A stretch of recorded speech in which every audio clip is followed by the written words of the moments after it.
दुनिया में दो किस्म के लोग होते हैं। एक वो जो कंप्यूटर इस्तेमाल करना जानते हैं और दूसरे वो जो जानते हैं कि ये मशीन बनती कैसे है।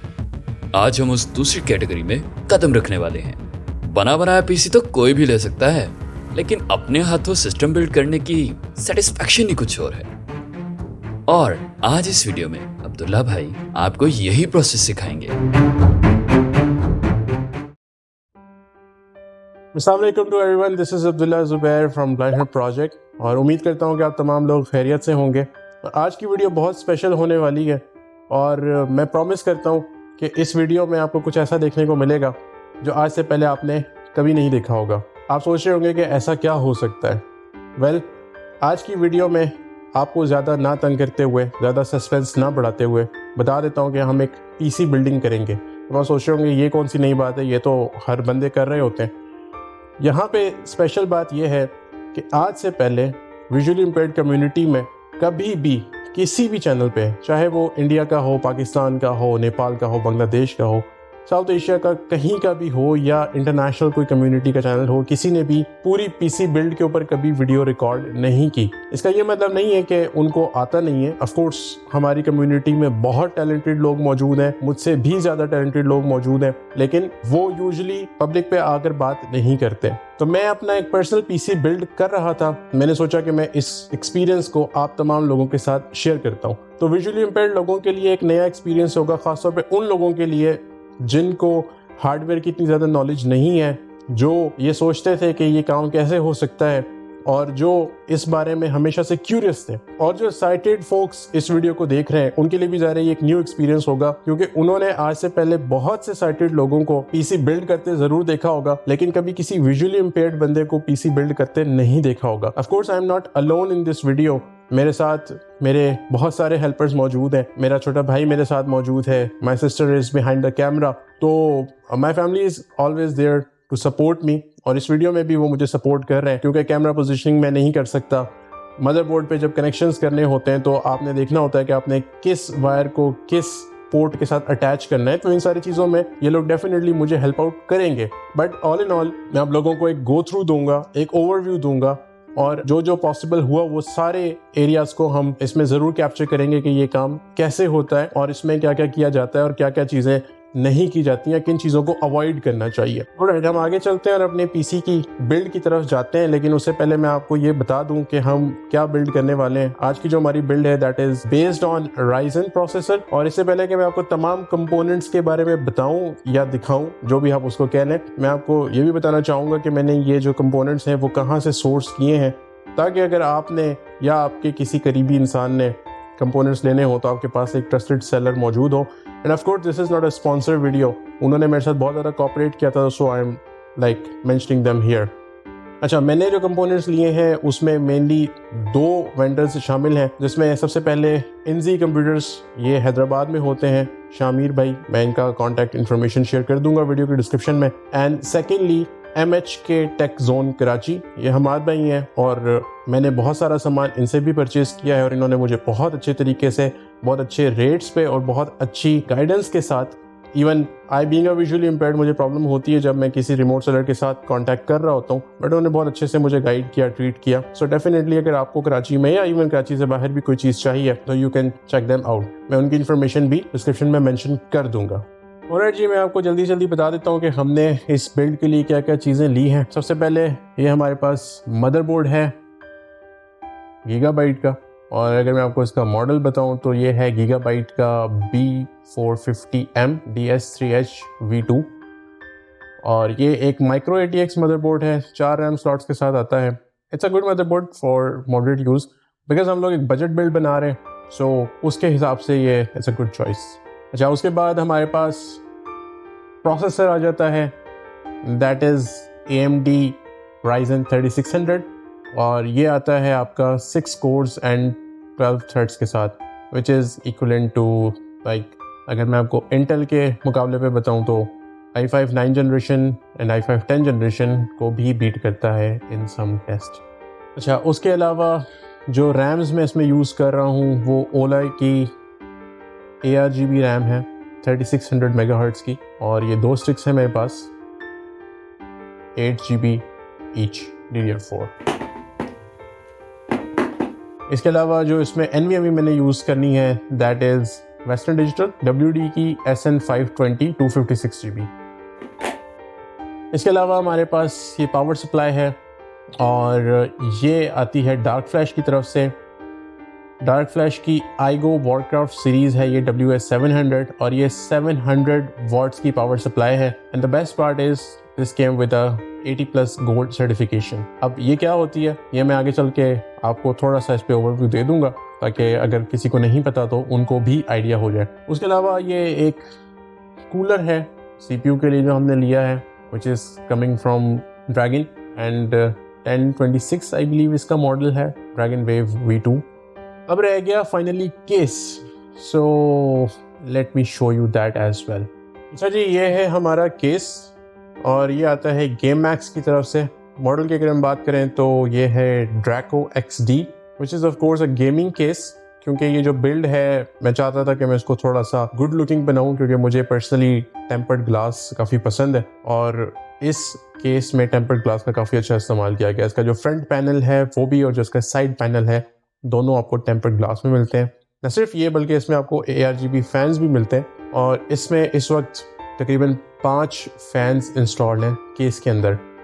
ऑलराइट, ये थे हमारे सारे कंपोनेंट्स और अब हम मूव करते हैं डायरेक्ट बिल्डिंग की तरफ। मैं कोशिश करूंगा कि मैं चीज़ों को आपको एक्सप्लेन भी करूं लेकिन साथ साथ मुझे चीज़ों को फास्ट फॉरवर्ड भी करना पड़ेगा क्योंकि इतनी बड़ी वीडियो फिर हमारे लिए मैनेज करना और आपके लिए देखना बहुत मुश्किल हो जाएगी। सो मिलते हैं फिर हम अपनी बिल्डिंग टेबल पे। ऑलराइट, तो अब हम अपने डेस्क पे आ चुके हैं और सबसे पहले हमारे पास मदरबोर्ड है, इसको जल्दी से अनबॉक्स कर लेते हैं और मैं कोशिश करूंगा कि आपका ज़्यादा टाइम ना लूँ। ये सबसे पहले इसके साथ SATA केबल आती है, इसको हम साइड पे रख देंगे। उसके बाद आपका मदरबोर्ड है, इसको मैं इसके बॉक्स के साथ बाहर निकाल लूँगा। देन यहाँ पे इसकी IO शील्ड है और एक यूज़र गाइड है। IO शील्ड को भी फ़िलहाल हम इस बॉक्स में ही रहने देते हैं और मदरबोर्ड को हम यहाँ पे रख लेते हैं। अब मदरबोर्ड अपनी एक रैपर में पैक है, इसको हम क्विकली अनपैक कर लेते हैं। ओके जी, मदरबोर्ड को हमने इसके रैपर से बाहर निकाल लिया और ये मदरबोर्ड है, आप देख सकते हैं। मैं पहले भी मेंशन कर चुका हूँ कि इसमें 4 RAM स्लॉट्स हैं आपके और इसमें AM4 प्रोसेसर लगेगा AMD का, जो कि ये मेरे पास Ryzen 5 3600 मौजूद है। तो इसको भी क्विकली खोल लेते हैं, ये अपनी ट्रे में मौजूद है। ओके, सो ये प्रोसेसर है, आप देख सकते हैं। और अब इस प्रोसेसर को हम क्विकली इसका जो प्रोसेसर कंपार्टमेंट है वहाँ पे फिट करेंगे और उसके बाद इसके ऊपर हम थर्मल पेस्ट लगाएंगे। प्रोसेसर फिट करते हुए आपने इस चीज़ का ध्यान रखना होता है कि जब भी आप प्रोसेसर लगा रहे हैं तो उसके साथ आप बिल्कुल भी ज़ोर आजमाई ना करें, बल्कि इसके ऊपर एक एरो का निशान बना होता है। ज़ाहिर है जब भी आप इसको बिल्ड करेंगे तो आप इसको चेक कर सकते हैं और सेम निशान आपके मदरबोर्ड में भी होता है, तो आपने इसको मैच करना होता है। तो उसके बाद आपको कोई ज़ोर ज़बरदस्ती करने की ज़रूरत नहीं है, ये खुद ब खुद अपनी जगह पे फिट हो जाएगा। ओके, तो ये प्रोसेसर को मैं अब फिट कर देता हूँ इसके कंपार्टमेंट में, जैसा मैंने आपको बताया था। और ये देखें, जब इसके एरोज मिल गए हैं तो ये विदाउट एनी प्रॉब्लम फिट हो गया है। इसको हम बंद कर देते हैं इस तरीके से। ये आपका प्रोसेसर फिट हो चुका है।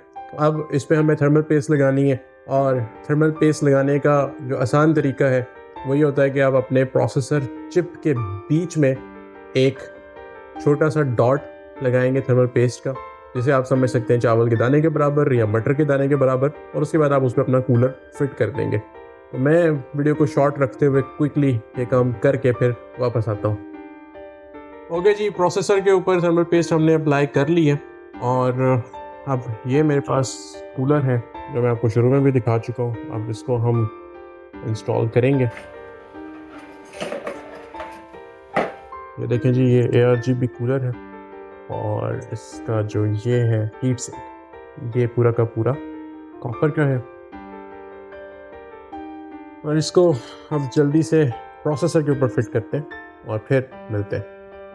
ओके गाइस, फाइनली अब हम ये वीडियो अगले दिन रिकॉर्ड कर रहे हैं क्योंकि हमारे कैमरा की बैटरी ख़त्म हो गई थी। सो मदरबोर्ड पे कूलर हमने फिट कर लिया और अब जो अगला स्टेप है, सबसे पहले प्रोसेसर हमने लगाया है, उसके बाद हमने उस पर थर्मल पेस्ट लगाई है, देन हमने उसका ये कूलर फिट कर लिया है और इसका ये जो वायर है इसको यहाँ पर बिल्कुल इसके साथ CPU फैन के हेडर में अटैच कर दिया। अब जो हमारा अगला स्टेप है दैट इज़ रैम्स, और इस मदरबोर्ड में 4 रैम की स्लॉट्स हैं जैसा कि मैं पहले भी जिक्र कर चुका हूँ, और हम क्योंकि यहाँ पे 16 GB रैम यूज़ कर रहे हैं डुअल चैनल के साथ, 8 GB के 2 मॉड्यूल्स हमारे पास हैं और हमें उन्हें सही स्लॉट में लगाना है, तभी हम डुअल चैनल को यूटिलाइज कर पाएंगे। और उसका तरीका ये होगा कि एक रैम हमारी लगेगी सेकंड स्लॉट में और एक रैम हमारी लगेगी हमारी फोर्थ स्लॉट में। अगर कलर वाइज बताऊं तो दोनों रैम्स आपकी ग्रे में लगनी चाहिए या दोनों रैम्स आपकी ब्लैक में लगनी चाहिए। तो मैं ग्रे को यूज़ करूंगा। मैं अपनी पहली रैम को लगा लेता हूँ। ये रही हमारी पहली रैम, और मुझे थोड़ा सा प्रॉब्लम हो रहा है क्योंकि मेरा हाथ भी बड़ा है और ये कूलर भी। एनीवेज इसको यहाँ पे हम सेट करते हैं।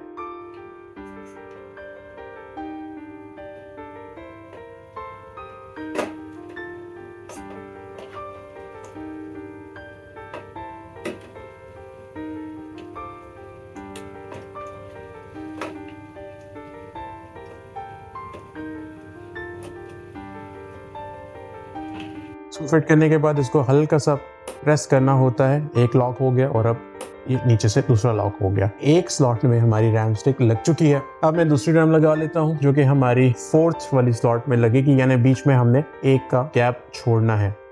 और ये इसलिए ज़रूरी है क्योंकि अगर ऐसा नहीं करेंगे तो ये रैम अपने डुअल चैनल पे नहीं वर्क करेगी। ओके, फाइनली ये भी फिट हो गई है। मैं इसका दूसरा लॉक भी बंद कर देता हूँ। अब हमारे मदरबोर्ड पे हमारी रैम, प्रोसेसर और कूलर लग चुके हैं और अब टेक्निकली स्पीकिंग हमारा मदरबोर्ड ऑन होने के लिए रेडी है। अब हम इसे केस में फिट करेंगे, लेकिन केस में फिट करने से पहले हम इसे इसी पोजीशन पे ऑन करके एक बार चेक कर लेंगे, इसलिए ताकि अगर कोई प्रॉब्लम है तो वो हमें इसी स्टेज पे पता लग जाए। क्योंकि अगर बाद में कोई प्रॉब्लम आ गई केस में फिट करने के बाद, तो फिर आपको पूरी एक एक चीज़ को अनमाउंट करना पड़ेगा, केस को खोलना पड़ेगा, सारी चीज़ों को उतारना पड़ेगा। चलें, मैं इसमें अपनी NVMe ड्राइव भी लगा लेता हूँ और कंप्लीट करके मैं एक बार ही मदरबोर्ड आपको टेस्ट करके दिखाता हूँ और उसके बाद फिर हम इसको अपने केस में फिट करेंगे। ओके जी, ये हमारी NVMe है जो मैं आपको वीडियो के स्टार्टिंग में भी दिखा चुका हूँ। That is WDSN 520 256 GB Gen 3। तो इसको हम अपने मदरबोर्ड पे जल्दी से फिट कर लेते हैं। यहाँ पर कूलर के राइट नीचे हमारे पास M2 की स्लॉट मौजूद है और सबसे पहले हमें इसका ये स्क्रू अनमाउंट करना पड़ेगा। तो इसको अनमाउंट करते हैं और इसको अनमाउंट करने के बाद बहुत मुश्किल नहीं है, बड़ा आसान सा प्रोसीजर है। बस आपने उसकी पिन्स को अलाइन करके हल्का सा पुश करना होता है तो आपकी NVMe अलाइन हो जाती है। स्क्रू हमारा अनमाउंट हो चुका है। अब NVMe को इंस्टॉल करते हैं।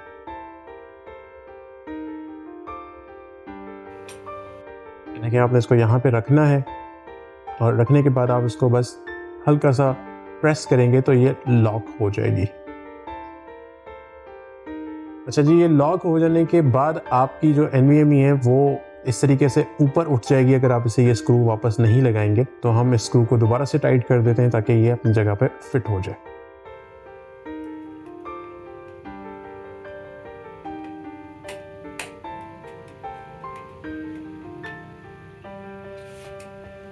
अच्छा जी, ये हमारा मदरबोर्ड टेक्निकली कंप्लीट हो गया है। इस पे आपका प्रोसेसर भी लग चुका है, प्रोसेसर पे थर्मल पेस्ट भी लग चुकी है, उसके अलावा आपका कूलर भी माउंट हो चुका है, आपकी दोनों रैम स्टिक्स भी लग चुकी हैं और आपकी NVMe स्टोरेज भी लग चुकी है। अब तो हम इसे केस में फिट करेंगे और इसने चल जाना है। लेकिन मैं पहले भी बता चुका हूँ कि केस में फिट करने के बाद अगर कोई प्रॉब्लम आई तो वो ज़्यादा प्रॉब्लमेटिक हो जाएगा, हर एक चीज़ को ढूंढना, चेक करना। तो हम इसे केस में फिट किए बगैर यहीं पे पोस्ट कराएंगे। इसको पोस्ट कहा जाता है, कुछ लोग इसे पोस्टिंग भी कहते हैं, आप उसे पोस्ट भी कह सकते हैं, जो आपका दिल करता है आप कहते हैं। टेस्ट कहना चाहते हैं टेस्ट कह दें। बेसिकली हम मदरबोर्ड को केस में फिट किए बगैर यहीं पे इसकी पावर पिन्स को शॉर्ट करके इसको ऑन करेंगे और डिस्प्ले लेके चेक करेंगे। अगर सारा कुछ ठीक रहा तब ही हम इसको एक्चुअली केस के अंदर फिट करेंगे। अच्छा, इस मदरबोर्ड में जो स्पेसिफिकली आपके पास पावर वाली पिन्स हैं वो यहाँ पर हैं। ये आपकी लास्ट रो है और इसकी ये 2 पिन्स हैं। शायद आपको ये कैमरा में नज़र ना आए क्योंकि बहुत सारी पिन्स हैं। बहरहाल मैं आपको निशानी भी बता देता हूँ, जब शॉर्ट करेंगे तब आपको बहरहाल नज़र भी आ जाएगा। ये आपकी जो SATA पोर्ट है मदरबोर्ड में उसके लेफ़्ट साइड पे है और USB 3.0 के राइट साइड पे है। यहाँ पर 4 पोर्ट्स हैं। इसमें से आपने PW यानी पावर प्लस एंड PW यानी पावर माइनस, इन दोनों को आपस में शॉर्ट करना है। शॉर्ट करने के लिए आप कोई भी मेटल यूज़ कर सकते हैं, स्क्रू ड्राइवर यूज़ कर सकते हैं। और उससे पहले ज़ाहिर है आपको इसके साथ पावर सप्लाई अटैच करनी पड़ेगी। मुझे तो ग्राफिक कार्ड भी अटैच करना पड़ेगा क्योंकि जो प्रोसेसर मैं यूज़ कर रहा हूँ Ryzen 5 3600, उसमें अपना कोई शेयर्ड GPU नहीं आता। सो मुझे अगर डिस्प्ले चाहिए तो मुझे एक ग्राफिक कार्ड इस्तेमाल करना पड़ेगा, जो मैं यहाँ पर एक AMD का 1GB DDR5 यूज़ कर रहा हूँ। मैं जल्दी से अपना ग्राफिक कार्ड इस पर लगा लेता हूँ और फिर वायर्स भी लगा लेता हूँ पावर सप्लाई की, और फिर आपको बताता हूँ कि आपने इसको किस तरीके से शॉर्ट करके डिस्प्ले लेके चेक करना है। अच्छा जी, ये रहा हमारा ग्राफिक कार्ड जिसका मैं आपके साथ पहले ही जिक्र कर चुका हूँ। इसको हम जल्दी से फिट कर लेते हैं और ये यहाँ पर PCI स्लॉट में फिट होगा। इसको सबसे पहले PCI स्लॉट का लॉक ओपन कर लेते हैं और उसके बाद इसको जल्दी से फिट करते हैं।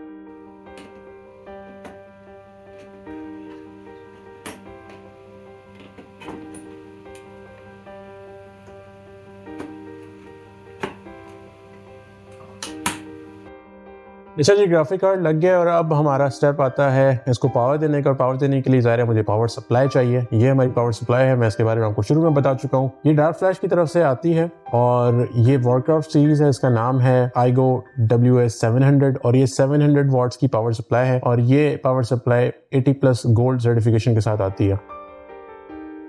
तो मैं इसको जल्दी से ओपन कर लेता हूँ।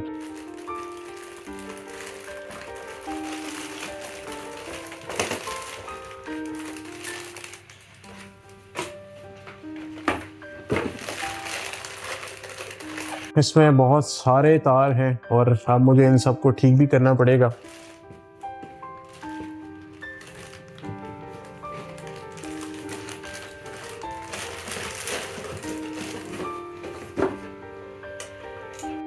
ये जी हमारी पावर सप्लाई आ गई और आप देख सकते हैं एक तारों का हुजूम है।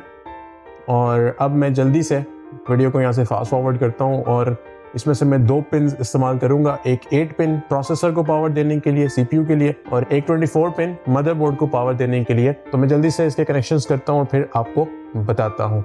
अच्छा जी, ये पावर सप्लाई मैंने निकाल के यहाँ पे इसको पटक दिया और अब सबसे पहले हम CPU की 8 पिन लगा लेते हैं। ये यहाँ पे लगेगी, मैं आपको दिखा देता हूँ। ये हमारे CPU को पावर देगा।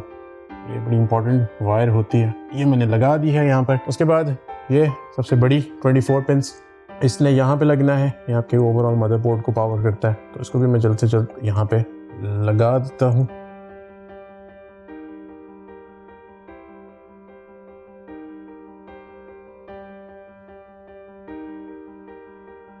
ध्यान से लगाना होता है, बहुत ज़्यादा जोर भी नहीं दे सकते और बिल्कुल ढीला भी नहीं छोड़ सकते।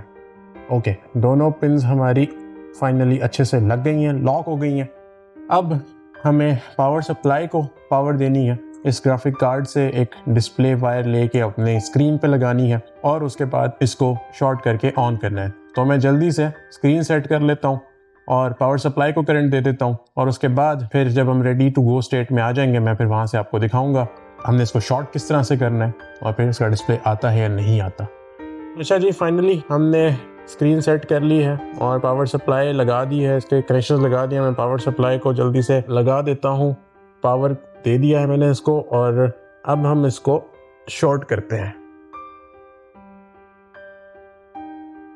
जैसे हम इसको शॉर्ट करेंगे आप देख सकते हैं कि हमारा मदरबोर्ड भी ऑन हो चुका है और आई बिलीव आपको कैमरा में स्क्रीन भी नज़र आ रही होगी।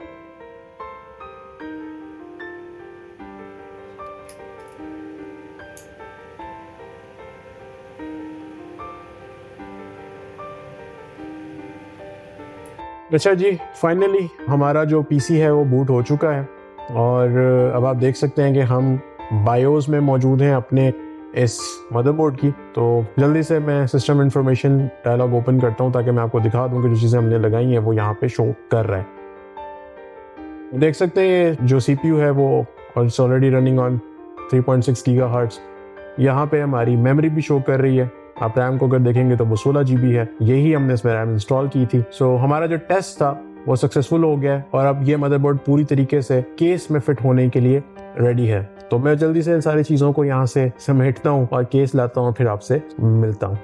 ओके गाइज, फाइनली ये हमारा केस है जो कि गेम मैक्स की तरफ से आता है, ड्राइको XD। इसका मैं बॉक्स आपको शुरू में दिखा चुका हूँ। इस टेबल पे बहुत सारी तारें, बहुत सारा कुछ पड़ा हुआ था, तो मैंने बस जल्दी जल्दी सारा कुछ यहाँ से हटाया है और इसको अनबॉक्स किया। और अनबॉक्सिंग को मैंने रिकॉर्ड नहीं किया क्योंकि मैं टाइम बचाना चाह रहा हूँ, आपका भी और अपना भी।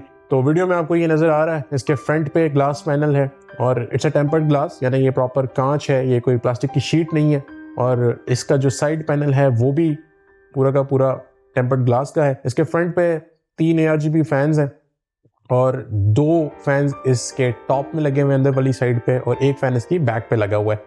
सो इस केस में हम अपनी फिटिंग करेंगे इंशाल्लाह। और इसके जो कंट्रोल्स हैं वो इसके टॉप पर हैं। अब मेरा ख्याल है कि आपको केस का अंदाज़ा हो गया होगा। सो चलें मूव करते हैं और अब हम इसमें अपनी मदरबोर्ड को फिट करेंगे और इंशाल्लाह फिर आपको मैं गाइड करता हूँ। ओके गाइज, ये हमारे केस का ग्लास पैनल है और ये बड़ी आसानी से खुल जाता है। मैं इसको खोल लेता हूँ और इसके बाद फिर हम इसमें इसकी इंस्टॉलेशन करते हैं। तो इसके सिर्फ 4 स्क्रूज हैं और वो भी मैंने खोल लिए हैं। और ये देखें जी, ये पूरा का पूरा ग्लास है और ये हम इसको साइड पे रख देते हैं। और अब हम इसमें अपना मदरबोर्ड फिट करेंगे और इंशाल्लाह इसको ऑन करेंगे। सबसे पहला जो स्टेप है ना इसमें ये है, ये देखें, ये IO शील्ड है, ये आपके मदरबोर्ड के साथ आती है। मेरी बिल्कुल पैक है। मैं इसको अनपैक करके आपके केस की जो बैक साइड है जहाँ पे आप पोर्ट्स लगाते हैं, USB हो गई, HDMI हो गई या कोई भी पोर्ट हो गई, बेसिकली ये वाली जगह शायद आपको कैमरे में ना भी नज़र आ रही हो, बरत जहाँ पर इस शील्ड को लगाया जाता है और आपके जो मदरबोर्ड है उसके जो पोर्ट्स हैं वो इसके ऊपर सेट होते हैं। तो मैं इसको फिट कर लेता हूँ, उसके बाद हम फिर मिलते हैं। अच्छा जी, अब आप देख सकते हैं कि ये वो IO शील्ड है जो मैंने अभी ओपन की थी और अब मैं इसको फिट कर चुका हूँ। न सिर्फ इसको मैंने फिट कर दिया बल्कि मैंने मदरबोर्ड को, जिसको हमने तैयार किया था, उसको भी मैंने इस केस के अंदर फिट कर दिया। और उसको फिट करते हुए मैंने वीडियो नहीं रिकॉर्ड की क्योंकि वो कोई बहुत टेक्निकल प्रोसीजर नहीं है। जस्ट आपने मदरबोर्ड को स्क्रू करना होता है राइट एंगल पे सेट करके, राइट तरीके से। वो भी चले मैं आपको दिखा देता हूँ कि मदरबोर्ड को हमने कहाँ पे स्क्रूज लगाए हैं। बाकी शील्ड आपको नज़र आ रही है। और अब इसके बाद सबसे लंबा काम शुरू होगा and that is cable management and connections, क्योंकि सारा का सारा सिस्टम आपके केस में फिट हो चुका है। अब हमने इसके कनेक्शंस करने हैं पावर केबल के साथ और आपके केस के साथ, और उन सारी केबल्स को मैनेज करना है। क्विकली मैं आपको पहले ये दिखा देता हूँ कि मदरबोर्ड अंदर लगने के बाद किस तरह से नज़र आ रहा है और कहाँ पे हमने स्क्रूज को अटैच किया है। ओके जी, अब आप कैमरे में देख सकते हैं ये हमारा केस है और इस तरह से मदरबोर्ड को हमने इसमें फिट किया है। फिट करने के लिए कोई बहुत बड़ी रॉकेट साइंस नहीं है, आपने जस्ट IO शील्ड को लगाना होता है। और IO शील्ड लगाना भी कोई बहुत बड़ा ऐसा टेक्निकल प्रोसीजर नहीं है। आपने जस्ट IO शील्ड को सेट करना होता है एंगल्स पे और चारों कॉर्नर्स को हल्का हल्का प्रेस करना होता है तो वो अपनी जगह पर फिट हो जाती है। उसके लिए आपको कोई स्क्रू नहीं लगाना पड़ता, कोई वेल्डिंग नहीं करनी पड़ती और मदरबोर्ड पे आपका IO शील्ड के साथ सेट हो जाता है। आपने उसकी सारी पिन्स को लाइन करना होता है और उसके बाद स्क्रूज लगाने होते हैं। इस मदरबोर्ड की बात करें तो हमें इस केस में 6 स्क्रूज यूज़ करने पड़े। और मैं आपको दिखाना चाहूँ तो starting from the bottom left यहाँ पे हमारे पास 2 स्क्रूज हैं। उसके बाद हमारे पास बॉटम राइट में एक स्क्रू है, ठीक है। उसके बाद हमारे पास ये जो राइट फैन लगा हुआ है अपर लेफ्ट साइड पे, इसके नीचे एक स्क्रू है। उसके अलावा ये जो रैम स्लॉट्स हैं हमारी, एक इसके टॉप पे स्क्रू है और एक इसके नीचे स्क्रू है बॉटम में। तो ये 6 स्क्रूज हैं जिनके ऊपर ये मदरबोर्ड यहाँ पर फिट हो चुका है और अभी तक का जो हमारा काम था वो कंप्लीट हो गया। अब यहाँ पे हमने इसके कनेक्शंस करने, तो क्विकली अब मैं इसकी जो बैक साइड है, क्योंकि इस केस में एक बैक कंपार्टमेंट दिया गया है जहाँ पे सारी आपके पास वायरिंग्स होती हैं, मैं उसको खोल लेता हूँ और फिर मैं वो खोल के आपको दिखाता हूँ। तो ये मैंने अपने केस को अपसाइड डाउन कर लिया, इसकी साइड चेंज कर दिया और सिंपली अब हम इसके बैक कवर को यहाँ से खोल लेते हैं। ये एक स्क्रू है जिसको मैंने खोल लिया है और ये दूसरा स्क्रू है, इन दोनों को मैंने खोल लिया है, इनको मैं यहाँ रख देता हूँ। अब हम इसको बड़े प्यार से खोल लेते हैं। आप देख सकते हैं ये है वो सबसे बड़ा टाइम टेकिंग प्रोसेस आपको अंदाज़ा हो रहा होगा। देखें किस कदर यहाँ पे तारे हैं, किस कदर वायर्स हैं, और अभी इसमें पावर सप्लाई की वायर्स शामिल नहीं हैं। ये सिर्फ केस की अपनी वायर्स हैं जो इसके फैंस हैं, ARGB फैंस, उनको कंट्रोल करती हैं, उनको पावर देती हैं। और उसके अलावा जो केस में आपके पास बटन्स होते हैं पावर का, रीस्टार्ट का, और इसके अंदर क्योंकि ARGB है तो उनको कंट्रोल करने का, ये सिर्फ उनकी वायर्स हैं। और यहाँ पर आपको दिख रहा होगा ये ARGB हब लगा हुआ है। हमारे जितने भी फैंस हैं उसके कनेक्शन मुझे यहाँ पर करने हैं, और इन सारी वायर्स को अभी मैंने बैठ के समेटना है। और ये सारा काम करने के बाद हम पावर सप्लाई लगाएंगे।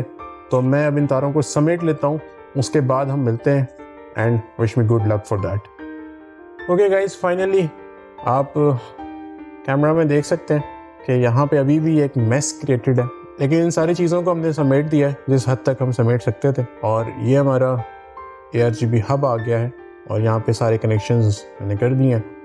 उसके अलावा जो वायर्स हमें फ्रंट साइड पे चाहिए थी मदरबोर्ड के लिए, लाइक ये जा रही हैं, ये जा रही हैं, बहुत सारी वायर्स हैं, वो भी हमने फ्रंट साइड पे पास कर दी हैं।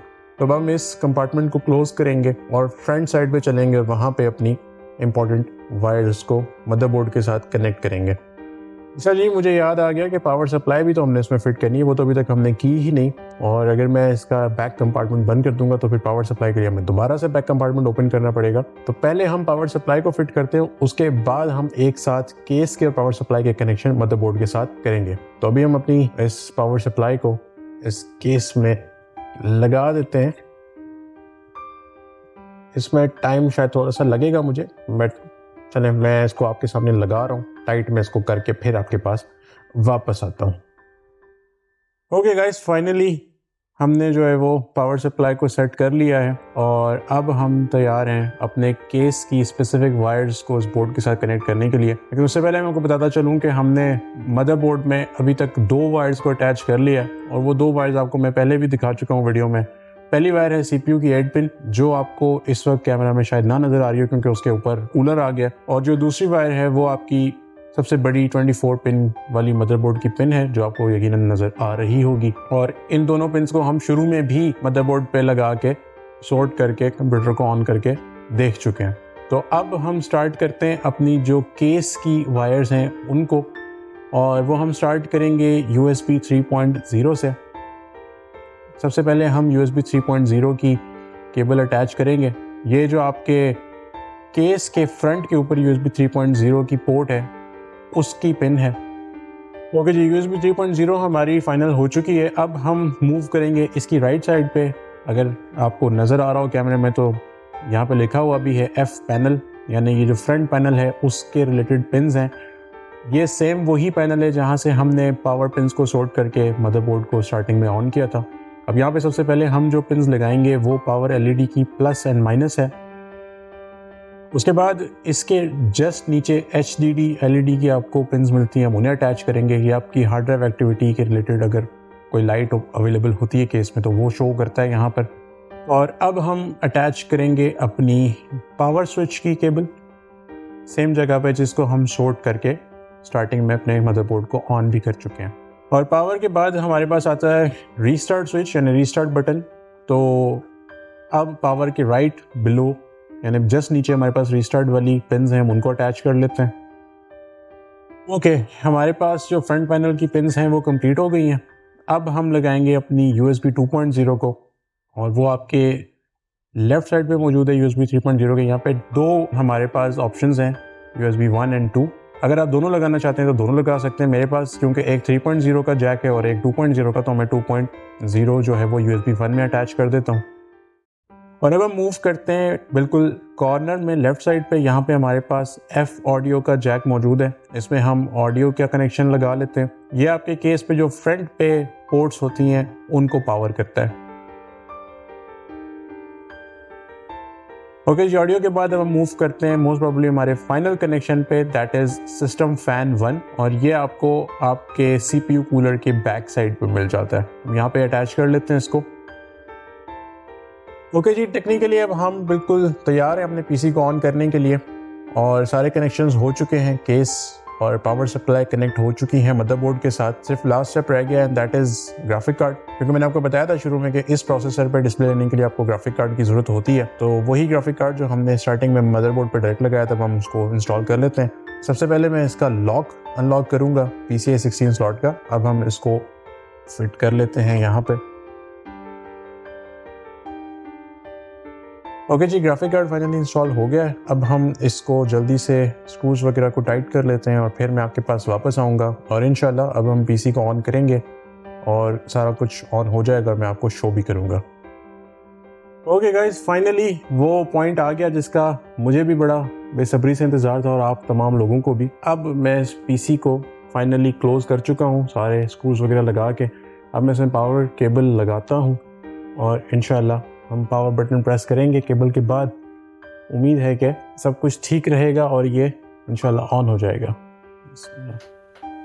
सो आप देख सकते हैं कि अल्लाह के करम से हमारा PC फाइनली बिल्ड हो चुका है और ऑन भी हो चुका है। न सिर्फ ऑन हो चुका है बल्कि इसकी तमाम की तमाम RGB lights, fans, RAMs, cooler, हर जगह पे सारी चीज़ें फंक्शनल हैं, उनकी लाइट्स चल रही हैं और PC अपने रेडी टू गो स्टेट में आ गया है। अब इस PC पे विंडोज़ इंस्टॉल करनी पड़ेगी और अगर आप लोग इंटरेस्टेड हैं विंडोज़ का ट्यूटोरियल देखने में तो नीचे कमेंट ज़रूर कर दीजिएगा। अगर इनफ कमेंट्स आ गए और इनफ लाइक्स मिल गए इस वीडियो पे तो डेफिनेटली मैं फिर जब इस PC में विंडोज़ इंस्टॉलेशन करूँगा तो मैं उसकी रिकॉर्डिंग भी कर लूँगा आपके लिए, जिसको देख के आप ये समझ पाएंगे, ये अंडरस्टैंड कर पाएंगे कि मैं विंडोज़ को किस तरीके से इंस्टॉल करता हूँ। अच्छा जी, ये मेरी पहली इस किस्म की कोई भी वीडियो थी जो मैंने ऑन कैमरा रिकॉर्ड की है। ख़ास तौर पे अगर मैं बात करूँ बिल्ड करने की तो डेफिनेटली ये मेरी पहली कोशिश थी जिसमें मैंने सारे प्रोसीजर को रिकॉर्ड किया है और मैं चाहता था कि मैं आप तमाम लोगों के साथ इस पूरे प्रोसेस को शेयर करूं और हो सकता हो बल्कि यकीनन इसमें बहुत सारी गलतियां भी होंगी और इससे मुझे और आपको बहुत कुछ सीखने का मौका मिलेगा। इसके अलावा मैं बात करना चाहूँगा इस वीडियो के बारे में थोड़ी सी। मैंने इंटेल के PCs के साथ पहले काम किया हुआ है लेकिन AMD के साथ ये मेरा फर्स्ट एक्सपीरियंस था और इसमें जो मुझे प्रॉब्लम आई है मैं उन पे बात करना चाहता हूँ। मुझे बेसिकली दो जगह पे प्रॉब्लम आई है। सबसे पहली प्रॉब्लम मुझे आई थी इसके कूलर को माउंट करने में, क्योंकि इंटेल के साथ मेरा एक्सपीरियंस AMD के साथ नहीं है तो AMD के कूलर को माउंट किस तरह करना है इसमें मुझे काफ़ी प्रॉब्लम आई और बिल आखिर मैंने वो कर लिया। उस पूरे प्रोसेस को मैंने रिकॉर्ड इसलिए नहीं किया कि वो वीडियो फिर बहुत लंबी हो जाती और फिर उसको मैनेज करना हमारे लिए भी प्रॉब्लम होती है और आपके लिए भी ज़ाहिर है इतनी लंबी वीडियो को वॉच करना एक इशू बन जाता। बहरहाल जब वो समझ आ गया तो फिर जो प्रोसेस था वो ईजी ही था।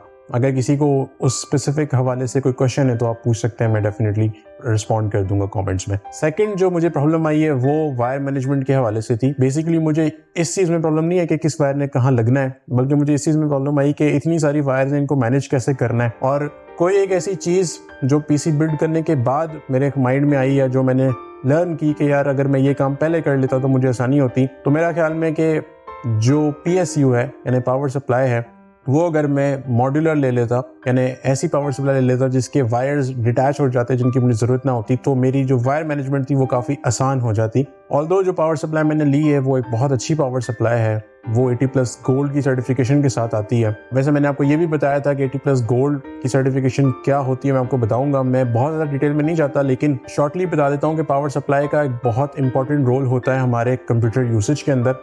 आप बहुत अच्छा प्रोसेसर लगा लें, आप बहुत अच्छा मदरबोर्ड लगा लें, लेकिन अगर आप एक सस्ती पावर सप्लाई उस पर लगाएंगे तो वो आपके कंपोनेंट्स को प्रोटेक्ट नहीं करेगी और वो आपके कंपोनेंट्स को ख़राब कर सकती है। 80+ गोल्ड का मतलब जो है ये पावर सप्लाई सर्टिफाइड है इंडस्ट्री स्टैंडर्ड्स के ऊपर। इंडस्ट्री में डिफरेंट किस्म के स्टैंडर्ड्स होते हैं starting from white, bronze, silver, gold and ending with platinum. तो ये जो है ये सेकंड लास्ट है, गोल्ड सर्टिफिकेशन के साथ आती है और जो 80+ है वो यहाँ पे इसकी इलेक्ट्रिसिटी एफिशिएंसी है। अगर खुदा ना खास्ता कोई प्रॉब्लम होता है आपके इलेक्ट्रिक पैनल में या आपके घर में वोल्टेज ऊपर नीचे होते हैं तो ये पावर सप्लाई आपके कंपोनेंट्स को प्रोटेक्ट करेगी। तो डेफिनेटली अगर आप बहुत सारे पैसे खर्च कर रहे हैं अपने कंप्यूटर के कंपोनेंट्स पे तो पावर सप्लाई को बिल्कुल भी इग्नोर ना कीजिएगा। ये एक चीज़ थी। इसके अलावा जो चीज़ें हैं वो मैं आपके साथ ऑलरेडी शेयर कर चुका हूँ और बहुत सारी चीज़ें वीडियो में ऐसी हैं जिनको मैंने डायरेक्टली नहीं दिखाया, उनको मैंने कट कर दिया और कट करने के पीछे रीज़न यही थी कि मैं इस वीडियो को बहुत लंबा नहीं करना चाहता था और अभी भी ये वीडियो काफ़ी लंबी हो गई है लेकिन मैं उम्मीद करता हूँ कि इस वीडियो से आपको कुछ ना कुछ नया सीखने को ज़रूर मिला होगा। और अगर आपने कुछ भी सीखा है तो ज़रूर बताइएगा, और अगर आपको ये वीडियो पसंद आई है तो इसे ज़रूर लाइक कीजिएगा, कमेंट्स में अपनी कीमती राय का ज़रूर इज़हार कीजिएगा, और ब्लाइंड हार्ट प्रोजेक्ट के चैनल को ज़रूर सब्सक्राइब कीजिएगा। इंशाल्लाह आपसे मुलाकात होगी किसी नेक्स्ट वीडियो में। तब तक के लिए अपना ख्याल रखिएगा। अल्लाह हाफ़िज़।